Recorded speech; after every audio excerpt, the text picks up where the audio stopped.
प्राचीन भारत की धरती पर जब जंगलों में हवा भी शांति से बहती थी और नदियां बिना किसी जल्दबाजी के अपने मार्ग पर चलती थीं, उसी समय एक ऐसे व्यक्ति का जन्म हुआ जिसने पूरी मानवता को दुख से बाहर निकलने का रास्ता दिखाया। वह कोई साधारण व्यक्ति नहीं था, वह थे गौतम बुद्ध। लेकिन बुद्ध बनने से पहले वे भी हमारी ही तरह एक इंसान थे, जिनके मन में सवाल थे, पीड़ा थी और सत्य की तलाश थी।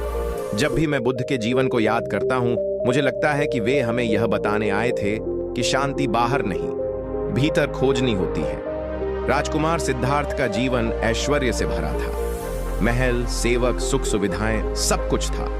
लेकिन फिर भी उनके मन में एक खालीपन था। जब उन्होंने पहली बार बुढ़ापे, बीमारी और मृत्यु को देखा तो उनका हृदय कांप उठा।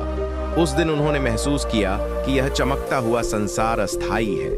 मैं जब इस पल के बारे में सोचता हूं तो मुझे लगता है कि हम भी रोज यही देखते हैं, लेकिन अनदेखा कर देते हैं। सिद्धार्थ ने अनदेखा नहीं किया, उन्होंने प्रश्न किया और वही प्रश्न उन्हें बुद्ध की ओर ले गया। उन्होंने राजपाट, परिवार और सुख को छोड़ दिया। यह निर्णय आसान नहीं था। कई बार सोचता हूं, क्या हम इतना साहस कर सकते हैं? शायद नहीं। लेकिन सिद्धार्थ ने किया, क्योंकि वे केवल अपने लिए नहीं, पूरी मानवता के लिए उत्तर खोज रहे थे। वर्षों तक उन्होंने कठोर तपस्या की, शरीर को कष्ट दिया, लेकिन आत्मा को शांति नहीं मिली। तब उन्हें यह बोध हुआ कि अतिशयता भी दुख का कारण है, चाहे वह भोग हो या त्याग। यहीं से मध्यम मार्ग का जन्म हुआ। बोध गया के पीपल वृक्ष के नीचे जब सिद्धार्थ ध्यान में बैठे, तब उनका मन पूरी तरह स्थिर था। उस रात उन्होंने अपने भीतर के सारे भय, इच्छाएं और भ्रम देखे और उन्हें स्वीकार किया।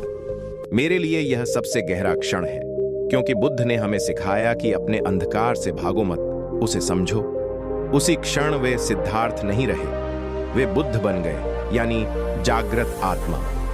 बुद्ध बनने के बाद भी उन्होंने स्वयं को संसार से अलग नहीं किया। वे गांव-गांव गए, लोगों से मिले, दुखी हृदयों को सहलाया।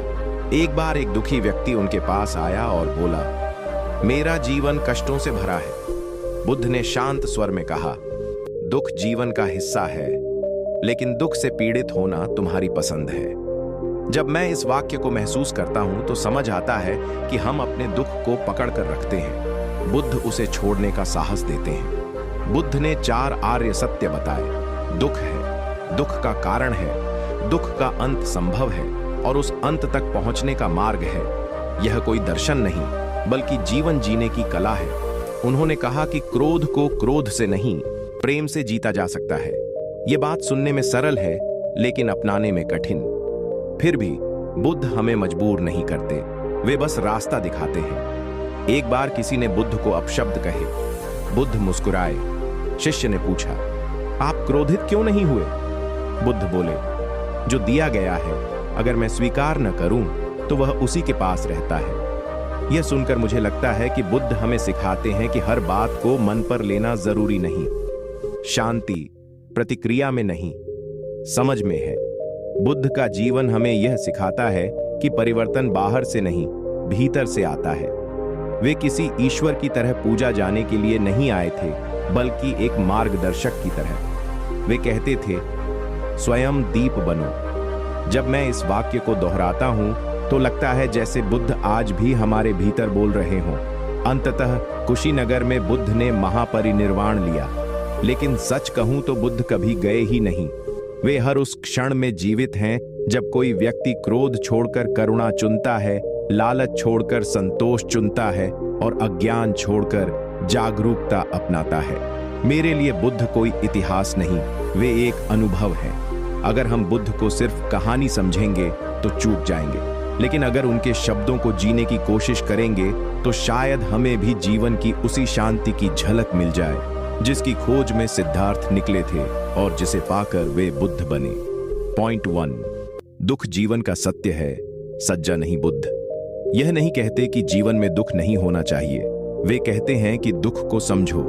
जब हम दुख को स्वीकार करते हैं तब वह हमें तोड़ता नहीं, बल्कि मजबूत बनाता है। 2 इच्छाएं दुख की जड़ हैं। हर इच्छा गलत नहीं, लेकिन असीम इच्छाएं हमें अशांत कर देती हैं। बुद्ध सिखाते हैं कि जरूरत और लालच में फर्क समझना ही शांति की पहली सीढ़ी है। 3. मध्यम मार्ग ही सही रास्ता है। अत्यधिक भोग भी दुख देता है और अत्यधिक त्याग भी। संतुलन में जीना, यही बुद्ध का सबसे बड़ा संदेश है।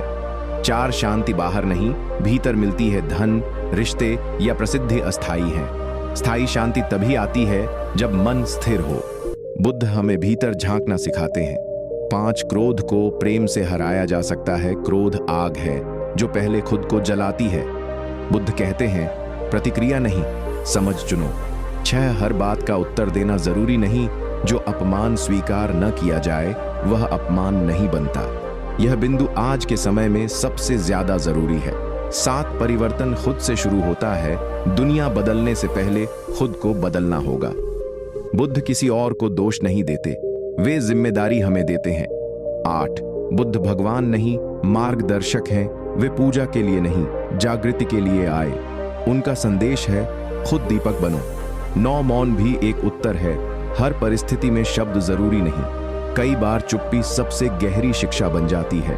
10. बुद्ध आज भी जीवित हैं। जब हम क्षमा करते हैं, करुणा दिखाते हैं और जागरूक होकर जीते हैं, तब बुद्ध हमारे भीतर जीवित होते हैं। ऐसी कहानी देखने के लिए हमारे चैनल को सब्सक्राइब करें।